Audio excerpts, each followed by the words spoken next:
努比亚新发布的 Z60 Ultra 领先版就是左边这台，它跟普通版的 Z60 Ultra 就是右边这台，它领先在哪儿了？它有什么进步呢？本期咱们就来聊聊啊。那从账面上看呢，领先版用的是最新的骁龙8 Gen 3领先版，在处理速度上是比普通版的 Z60 Ultra 要更强的，还有更强的屏下潜射技术。那除了这些数据以外呢，咱们也得更全面的对比一下两台手机。欢迎收看 ZPH。非常感谢您的点赞和加关注，尤其是加关注，这是让我们这档节目不停更、继续更新下去的动力，所以就谢谢大家了。希望关注手机影像的朋友都能像我一样，多出去走走，拍拍好看的照片。我拍的不好，抛砖引玉，希望您也可以参与到摄影中来。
前面的照片，希望可以激起您对手机摄影的兴趣。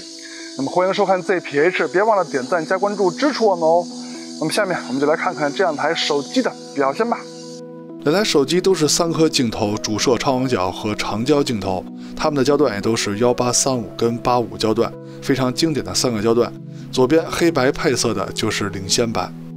当然了，他们的拍摄界面也是很一致的，在拍摄界面中就给了1835、85这3个光学焦段，点击每一个变焦按钮也会出现小的数码变焦选项，当然也支持手动滑动变焦了。在人文街拍模式里，也有致敬哈苏 X-Pan 的65:24超宽画幅的拍摄模式。在录制模式中，两台手机也都有我最喜欢的预录制功能。这个模式是不管你把手机架在那儿录多长时间的视频，从你按下录制按钮开始，它只保留你按下快门之前的10秒或者20秒的录像文件，从这儿开始一直往后录。这个功能非常适合拍摄自然题材，钓鱼呀、拍摄闪电呀，是吧？因为你不知道鱼什么时候上钩，也不知道闪电什么时候来。你看到你要拍摄的景象的时候，你按下录制按钮就可以了。视频呢只会保留之前10秒到20秒，这样的话省去你一直录制和后期要剪辑的麻烦了。那下面咱们就正式对比两台手机了啊，还是先从主摄开始对比。从参数上说，两台手机的主摄是一模一样的，那么拍摄出来有没有什么区别呢？先看第一组实拍样片，两边从观感上来说十分接近，但是也只是这第一组非常接近。中心解析力啊，两边确实是一模一样的。第二组对比，两张照片的曝光策略发生了明显的不同，一边亮一边暗。当时是阴天，光线确实很暗，但是呢，没有领先版这么的亮，也没有普通版这么的暗啊，就是它们的曝光策略确实有很大的差别。中心解析力方面，两边依旧是非常一致。如果有人觉得不一致呢，那就请你仔细看啊，不要被曝光的不同影响了你的判断，它们就是很一致的。再看镜组的光学质量，也就是边角画质把控能力方面，两台主摄的表现都非常优秀。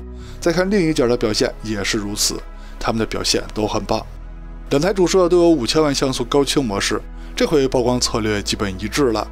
普通版那边呢，曝光也不像刚才默认模式那么的暗了。中心解析力两边还是非常接近的。但是要说明一点，这两台主摄虽然说都有高清模式，但是和他们的普通模式比呢，解析力并没有什么提升。那么这点呢，是厂家以后要进步的方向。再说超广角镜头，从参数上看，两台手机的超广角也是一模一样的。那他们拍摄出来的照片一样吗？从第一组样片中就能看出来，它们两边的曝光策略又发生了明显的不同。当时的真实亮度呢，还是比领先版稍微暗一些，比普通版亮一些，但是它们的白平衡都是很准的啊。中心解析力两边依旧是非常接近。再看一组对比，曝光策略呢还是有些不同，但是比刚才的差别要小了很多。中心解析力方面依旧是很接近啊。镜组的光学质量，也就是边角画质把控方面呢，两台超广角做的都很不错，普通版的效果看起来更好一些。这有可能是细微的公差导致的，也有可能是曝光不同，就是一个暗一个亮看起来导致的。但是这两台超广角在所有手机的超广角中，它们的光学质量，也就是边角画质把控能力都属于非常强的。虽然说它的视角比一般手机的超广角要窄，理论上是更好把控边角画质，但是它的感光器尺寸可非常大啊，感光器尺寸大，边角画质也很难把控的。两台超广角都有5000万像素高清模式，一到了高清模式的对比，两边的测光又看起来差不多了啊。同样的，它们在解析力方面，也就是分辨率方面也是差不多的，而且它们跟自己的普通模式比，在解析力方面也是没有什么提升的。再说微距的对比，这两台手机都有专门的微距模式，它们都是用超广角数码变焦来拍摄微距的。微距的效果呢，务实的说呀，跟现在微距非常顶级的手机比呢，还是有一点差距的。但是这两台手机的微距肯定也是够用了，而且优点是它们的背景都非常好看，就是微距的背景虚化效果都非常好看。比如说光斑的弥散源呀，这些看起来都非常的柔和。上期有人问这两台手机的长焦微距效果怎么样啊？它们的长焦都拍不了微距。再说长焦，它们的长焦呢也都是等效85毫米的长焦，从参数上看呢也都是一模一样的。对比样片先从50毫米焦段开始看，这个50毫米呢就相当于其他手机的2倍数码变焦，相对于它们自己来说呢是1.4倍，因为它们的主摄是等效35毫米的。在解析力方面，两边非常接近。现在是85毫米焦段的对比，它们都是光学焦段了，相当于其他手机的3.6倍左右，相当于自己手机的2.5倍。那么解析力方面，仔细看啊，是领先版的更强一些。现在是170毫米数码变焦的对比，相当于自己手机的5倍，其他手机的7倍多。解析力方面，领先版的强很多。那这种差距我之前是没想到的，是不是有什么误差呀？咱们再对比一组啊，还是170毫米的对比。没错，领先版的解析力强很多，这可能就是算法更先进了。再看一组350毫米数码变焦的对比啊，就是它们的10倍数码变焦，相当于其他手机的15倍了。那解析力方面呢，没有悬念啊，领先版的更强。既然如此，我肯定会以为领先版的85毫米焦段的高清模式肯定会比普通版强的时候，这一对比发现啊，其实还是差不多，而且它们和自己的普通模式比呢，解析力也没有什么提升。再说前摄，应该就是前摄的默认设置，没有调其他的。这次官方呢也特意说了，领先版的前摄确实升级了。那么从实拍效果上看呀，从观感上说，领先版的效果确实更好一些。普通版相比起来呢，看着有一些脏脏的啊。相比领先版来说，画面尤其是人物肤色上看着有一点脏脏的感觉。那领先版那边相对来说呢，看起来更赏心悦目了。但是分辨率，也就是解析力，两边并没有什么大的区别，就是观感上确实是领先版的更好看了。现在是前摄录像的表现，两边的效果呢比自拍的差别小了一些。肤色呢，领先版稍微好看一点点，这是我个人的见解啊。防抖两边都有提升的空间，但是相对于解析力的提升呢，防抖还有颜色都是比较容易通过 OTA 升级搞定的。这两台手机采用的是屏下前摄技术，手机的正面看起来非常的整，非常的美观，这是我所喜欢的。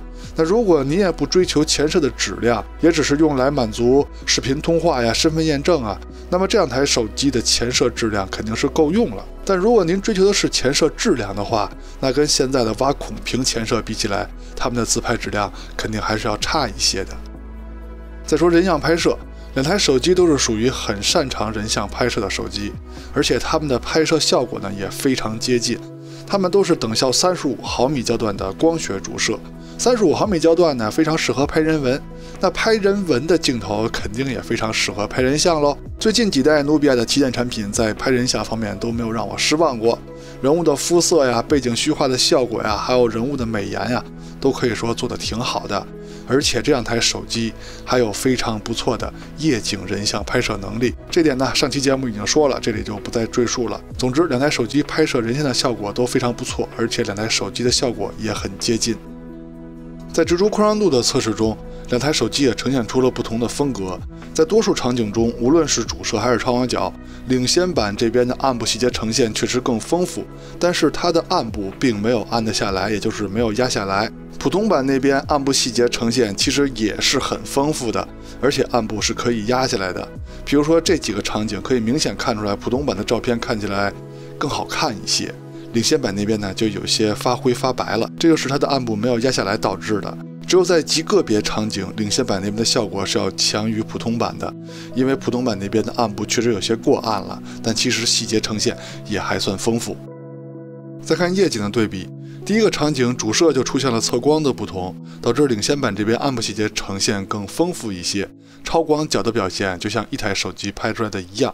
第二个场景，他们俩的主摄测光也是有些不同的，这回普通版的暗部细节呈现还是很好的，但是高光部分的广告牌它俩都稍微有些偏色，超广角的广告牌呢两边也都过曝了，看来如果出现问题的话，两边的问题也是很相近的。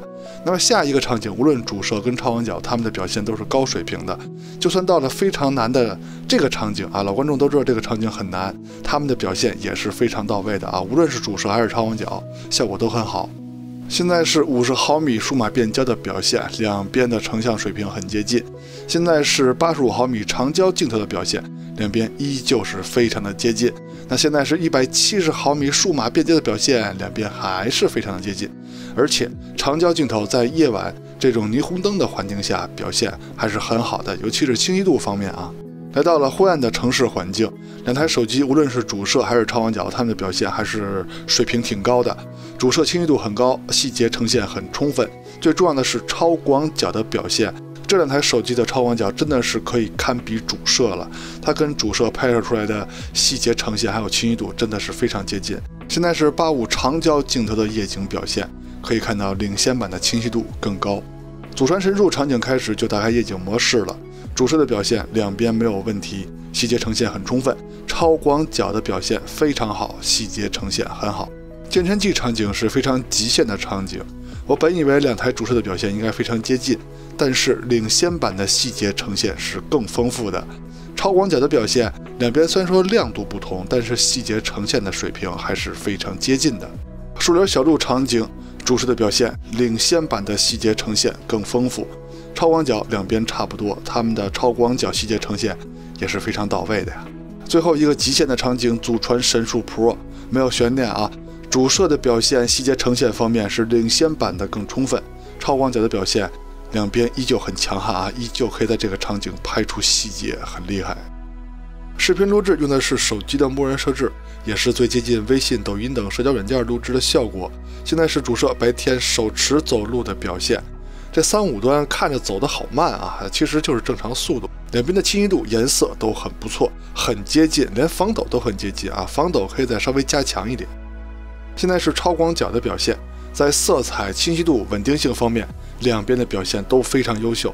超广角也是这两台手机默认的录像镜头，可以看到录像的水平确实很高，而且这两台手机所有镜头都支持 4K 120帧的视频录制，主摄还支持 8K 30帧。